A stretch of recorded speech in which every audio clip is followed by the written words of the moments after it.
السلام علیکم میرے ویورز، اس خلفائے راشدین سیریز کے پہلے ایپیسوڈ پہلی قسط میں ہم نے حضرت ابوبکر صدیق رضی اللہ عنہ کی زندگی اور ان کی کوالٹیز کے بارے میں جانا تھا، اور آج کے اس ایپیسوڈ میں ہم ان کی سٹوری کو نبی علیہ السلام کی وفات کے بعد سے شروع کریں گے اور سمجھیں گے کہ حضرت ابوبکر رضی اللہ عنہ کے امت پر کتنے احسانات ہیں۔ میرا نام ہے یاسر پرویز اور آپ دیکھ رہے ہیں خلفائے راشدین سیریز کا ایپیسوڈ 2 دی فرسٹ کلیف ابو بکر۔ یہ بات ہے سن 632 عیسوی کی، جب اس دنیا کے سب سے بہترین شخص اس دنیا کو چھوڑ کر چلے جاتے ہیں۔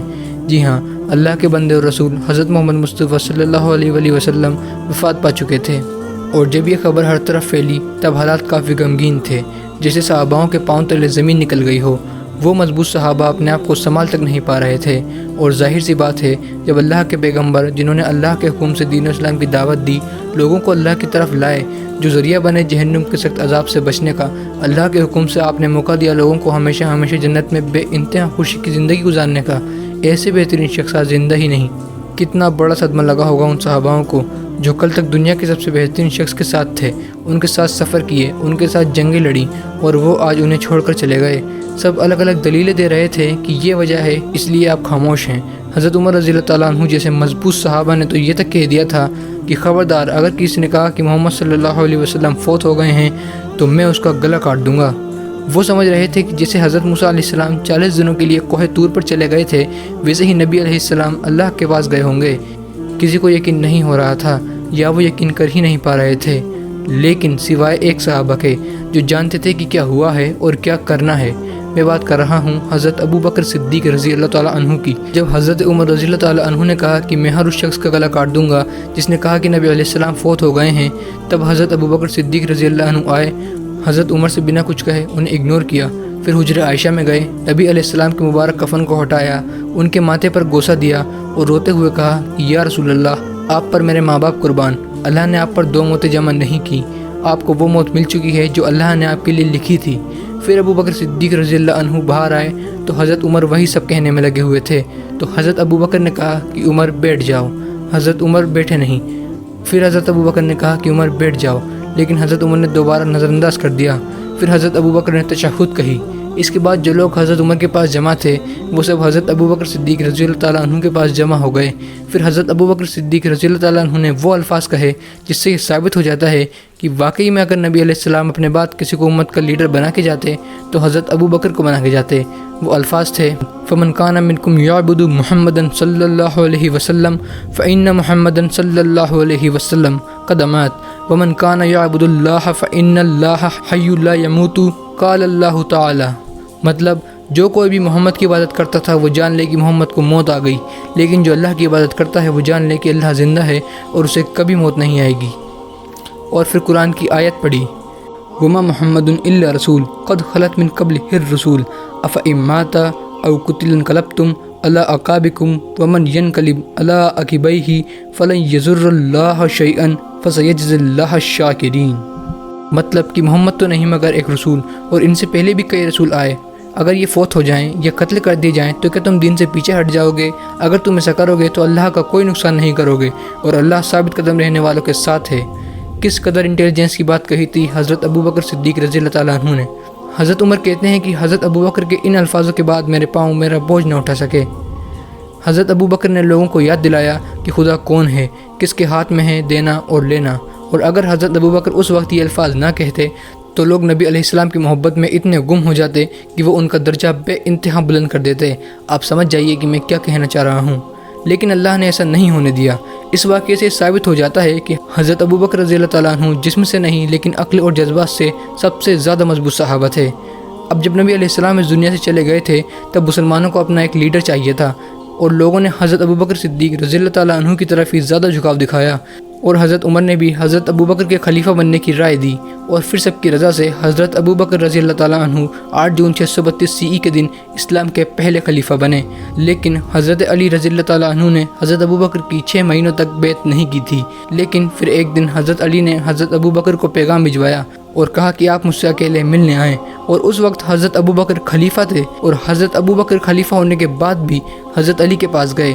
اس دوران حضرت عمر نے حضرت ابوبکر سے کہا کہ آپ اکیلے نہ جائیں، لیکن حضرت ابوبکر نے کہا کہ مجھے نبی علیہ السلام کے گھر والوں سے ذرا بھی خطرہ نہیں۔ حضرت ابو بکر خاندان رسول اور خاص کر کے اہل بیت کا بے انتہا احترام کیا کرتے تھے۔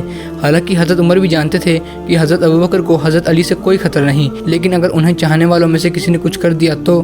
لیکن حضرت ابو بکر اکیلے گئے اور پھر حضرت علی نے کہا کہ ہمیں آپ کے خلیفہ بننے سے کوئی حسد نہیں، لیکن رسول اللہ صلی اللہ علیہ وآلہ وسلم کے گھر والے ہونے کے حوالے سے آپ نے ہمیں مشورے میں شامل کیوں نہیں کیا؟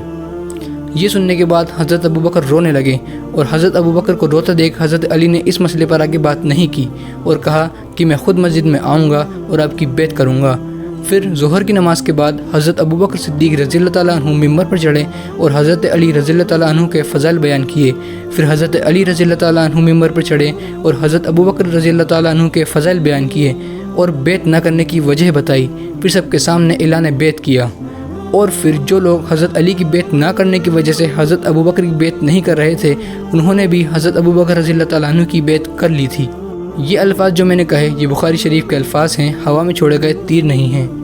اب حضرت ابو بکر صدیق رضی اللہ تعالیٰ عنہ خلیفہ بن چکے تھے، لیکن نبی کریم صلی اللہ علیہ وسلم کی وفات کے بعد لوگ دین سے پھرنے لگے تھے اور صحابہ کرام کے ہی خلاف ہو گئے تھے۔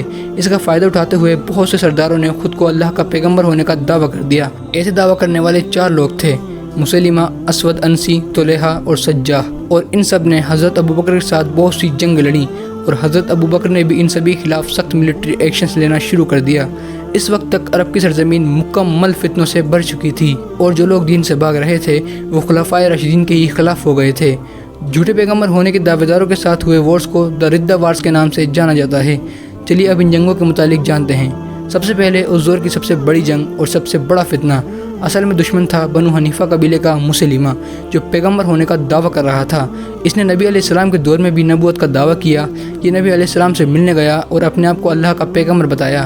اس کے بعد اس نے نبی علیہ السلام کو خط لکھا کہ آپ مجھے ایک نبی کے طور پر قبول کریں۔ اس کے بعد نبی علیہ السلام نے اس کو مسلمہ الخداب کہا، مطلب مسلمہ ایک جھوٹا۔ حیرت کی بات تو یہ ہے کہ لوگ اسے بھی پیغمبر ماننے لگے تھے، کیونکہ یہ عیاشی پھیلا رہا تھا۔ مطلب اس نے 5 وقت کی نماز کم کر دی تھی، روزے رکھنا اور زکوٰۃ بھی اس نے ختم کرا دیے تھے، اور تو اور اس نے شراب پینے کی بھی اجازت دے دی تھی۔ پیارے نبی محمد رسول اللہ صلی اللہ علیہ وسلم اس کے خلاف کوئی ایکشن نہیں لے پائے، کیونکہ وہ اب تک وفات پا چکے تھے۔ لیکن حضرت ابو بکر صدیق نے اس سے انتقام لیا۔ حضرت ابو بکر نے اس کے خلاف حضرت اکرمہ بن ابو جہل اور شرابل کو بھیجا۔ یہ جنگ یمن کی گھاٹی میں لڑی گئی، لیکن یہ جنگ مسلمان نہیں جیت پائے اور مسلمانوں کو بھاری نقصان کا سامنا کرنا پڑا۔ لیکن اس کے بعد ایک ایسے کماندار کو جنگ کے لیے بھیجا گیا جس کا آگے جا کے بہت نام ہونے والا تھا۔ اس کماندار کا نام ہے حضرت خالد بن ولید رضی اللہ تعالیٰ عنہ۔ لیکن مسلمہ کے پاس بھی کافی بڑا 40,000 کا لشکر تھا۔ پھر حضرت ابو بکر کے دور خلافت میں اس جاہل شخص کے ساتھ جنگ ہوئی۔ یہ جنگ جنگ یمامہ کے نام سے بہت زیادہ مشہور ہے، اور اللہ کی رضا سے اس میں بھی ثابت قدم مسلمانوں کی فتح ہوئی اور مسلمہ قتل کر دیا گیا۔ اس کے بعد ستمبر 632 میں بنو اسد قبیلے کے ایک شخص جس کا نام طلحہ تھا، اس نے بھی نبوت کا جھوٹا دعویٰ کر دیا اور بنو اسد کے سردار لقیط کے ساتھ مل کر عمان پر حملہ کرانے کے لیے ایک لشکر تیار کروایا۔ لیکن حضرت خالد بن ولید نے اس کے لشکر کو بھی ہرا دیا، اور اس جنگ کو جنگ بزاخہ کے نام سے جانا جاتا ہے۔ کمال کی بات تو یہ ہے کہ طلحہ نے جب سرنڈر کیا تو اس کے بعد اس نے توبہ کی اور پھر مسلمانوں کے سائڈ سے بھی جنگیں لڑیں۔ اس کے بعد یمن کے انسی قبیلے کے سردار اسود انسی نے بھی جھوٹی نبوت کا دعویٰ کر دیا۔ اس نے نبی علیہ السلام کے دور میں ہی نبوت کا دعویٰ کر دیا تھا۔ یہ بہت بدصورت تھا، اس لیے ہر وقت اپنا چہرہ ڈھک کر رکھا کرتا تھا۔ اس کے ساتھ بھی جنگ ہوئی اور اس بار بھی مسلمانوں کو فتح ملی۔ اب آخری جنگ، لیکن اس بار جنگ ایک خاتون کے ساتھ تھی، اور اس خاتون کا نام تھا سجاح۔